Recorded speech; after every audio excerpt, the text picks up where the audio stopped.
Hey everyone, this is Pritham, and in today's video we will see how to add a new window in ETABS. Basically, these are the two windows, right? If I cancel it out, and we will only get this much window. Many times, many students get confused how to add a new window. To add a new window, there is an option here. Beside this close option, there is option of the window list.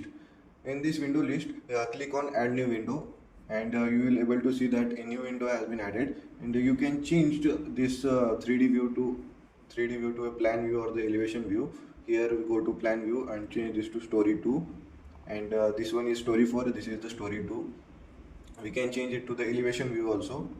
In elevation, click on this view, go to elevation here and just click on 3, and you will be able to see that at the 3 level what grids are present. Basically these are not present here, so it is not been shown properly. Now if you want to also add another grid, then there is an option here. Click on it, beside close to click on once again on it, and there is option of the add new window.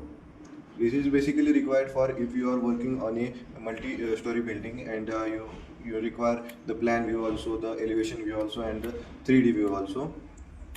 At that time you require that. This is how we make the add a new window in ETABS.